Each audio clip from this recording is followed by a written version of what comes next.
yeah, we're ready. We're raring to go because we want local football to be back in the hands of the community, and you can support your club, and you can go out and comment on what is happening, and players to watch, and coaches who are not delivering. And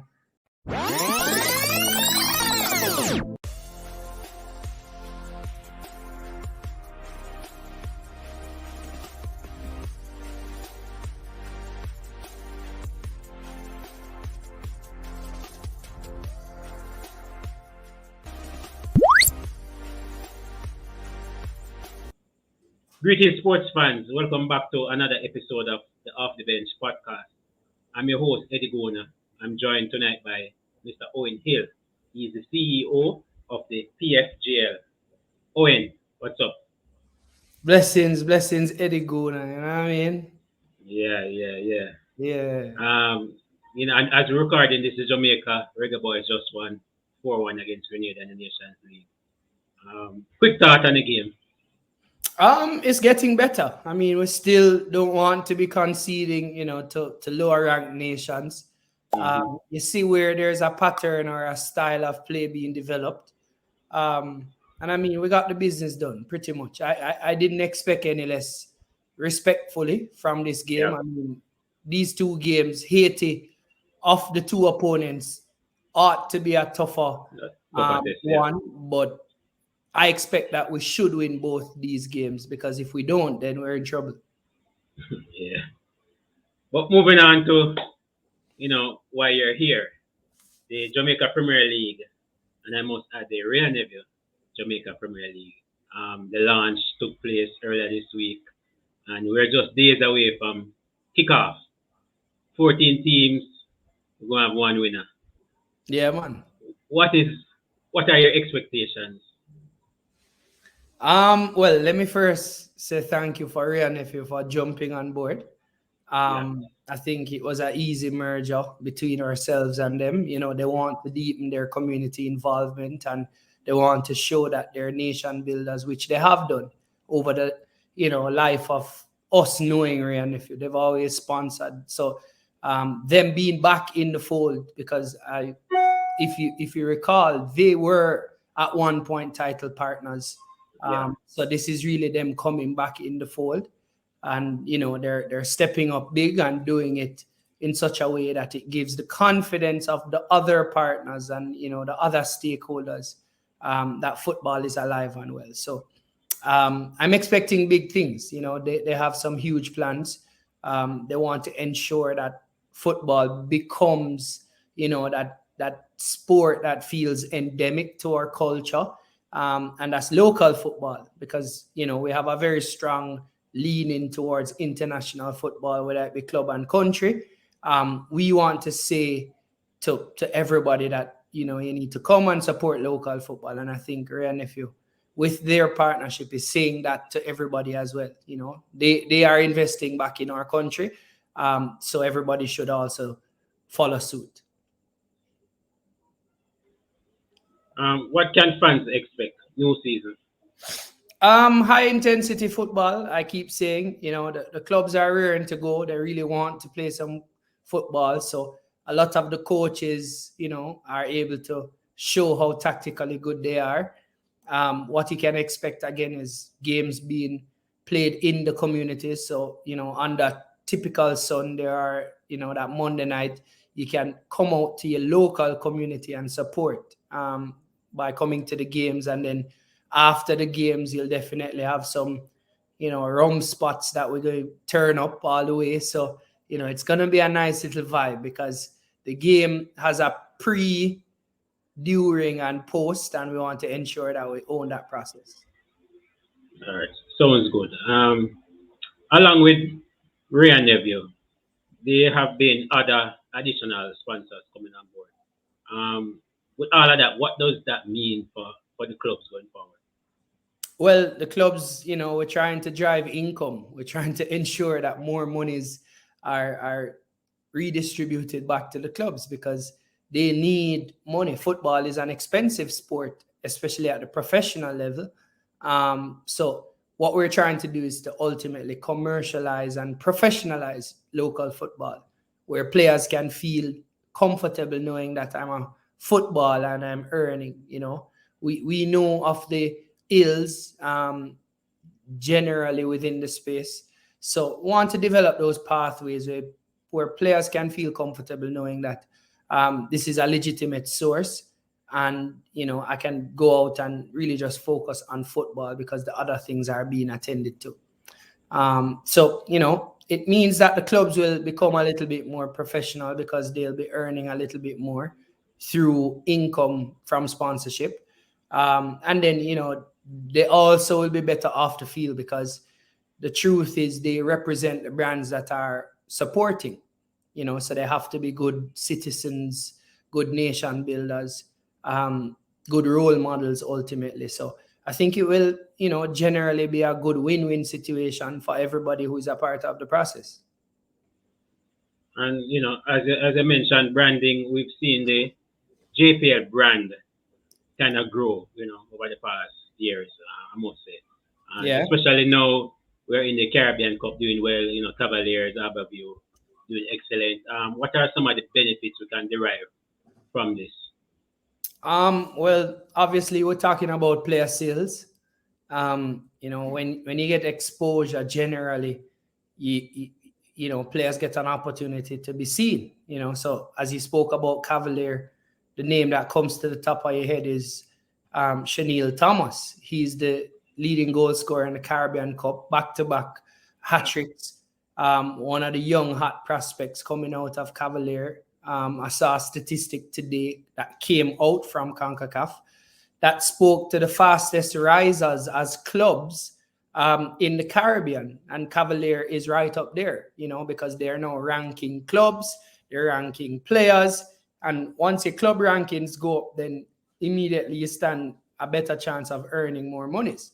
So, just the brand that we are putting forward, there are several layers to it because, we are building an industry, and an industry can't stand by itself. So there are several layers, and we want to make sure that the clubs who are a part of the organization, one, they develop by being a part of it, and two, they extract the value after any development is happening or has happened.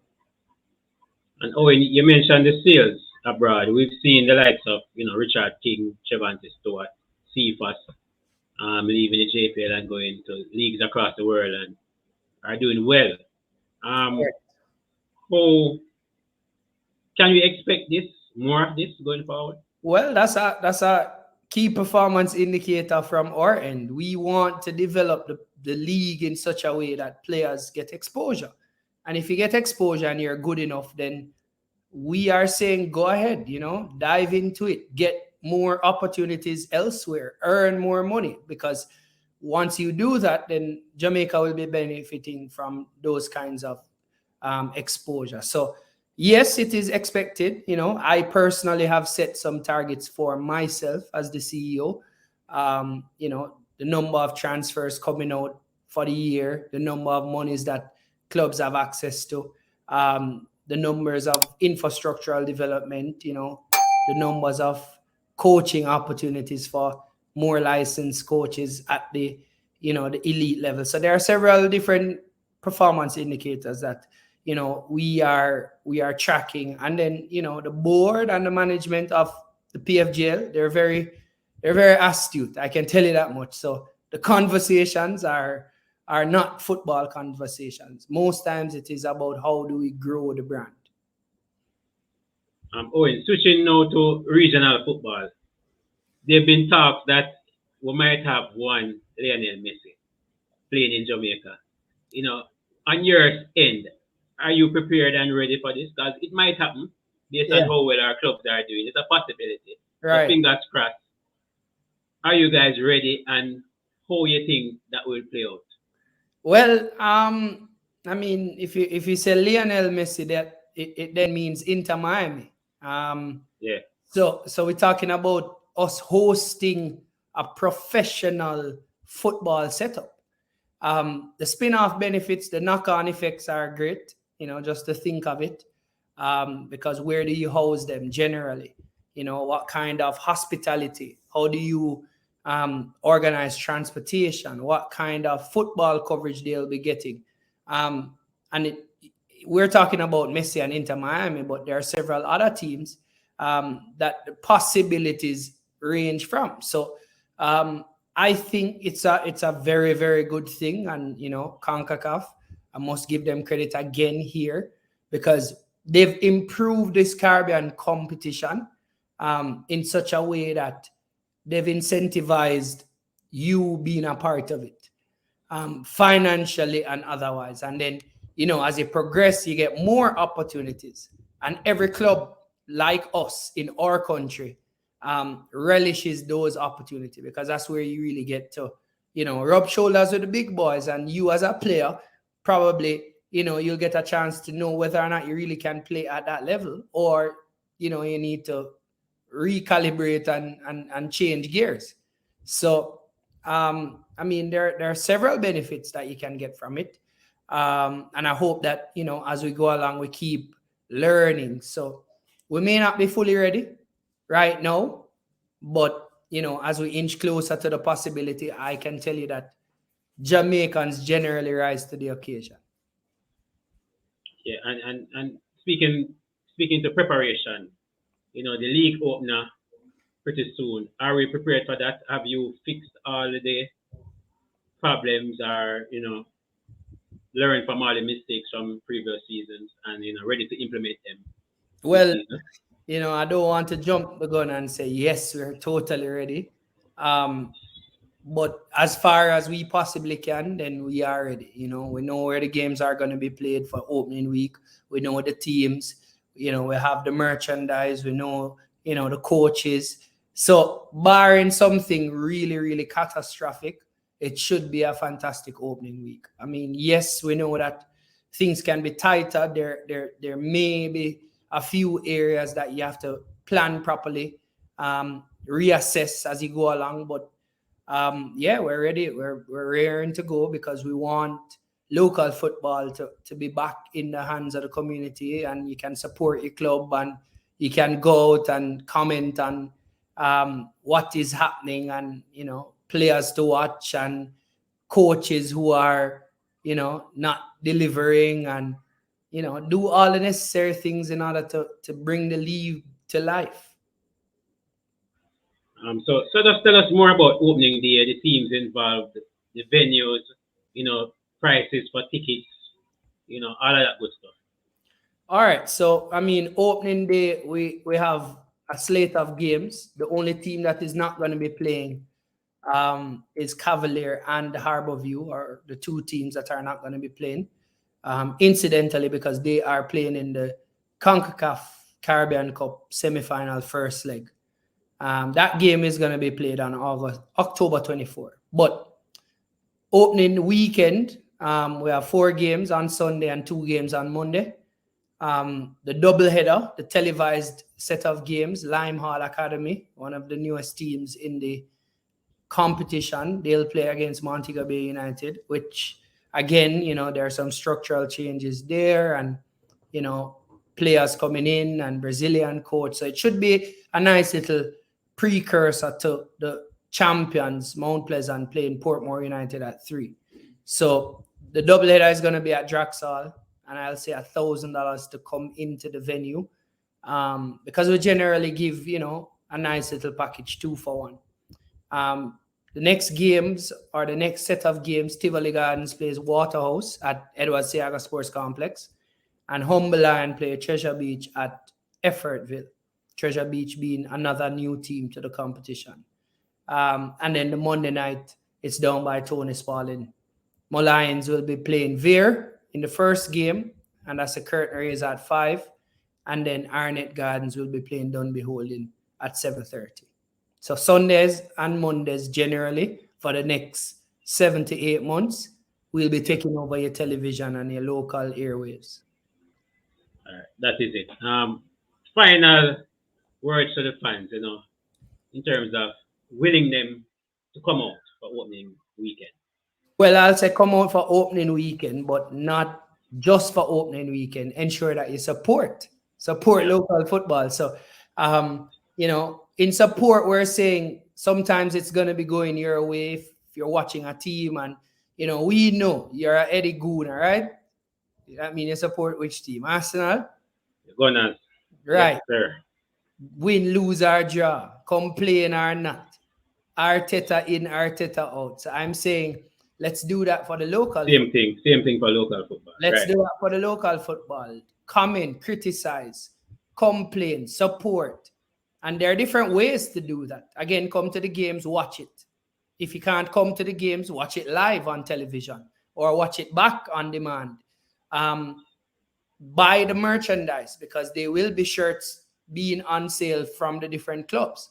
Bet on the games because we have, you know, betting options. And, you know, if you really, really have some money and you want to get deeper, invest in a club. There are opportunities where you can invest in a club. And it, you know, just like any stock option in any company, depending on the amount of money you have, you can choose how you want to support. And then last but by no means least, I would say donate. There are different ways. Clubs have different needs. So, you know, you as a media professional, you know, donate your time, donate your resources, go and say to a club, let me help you to move your club to the next level.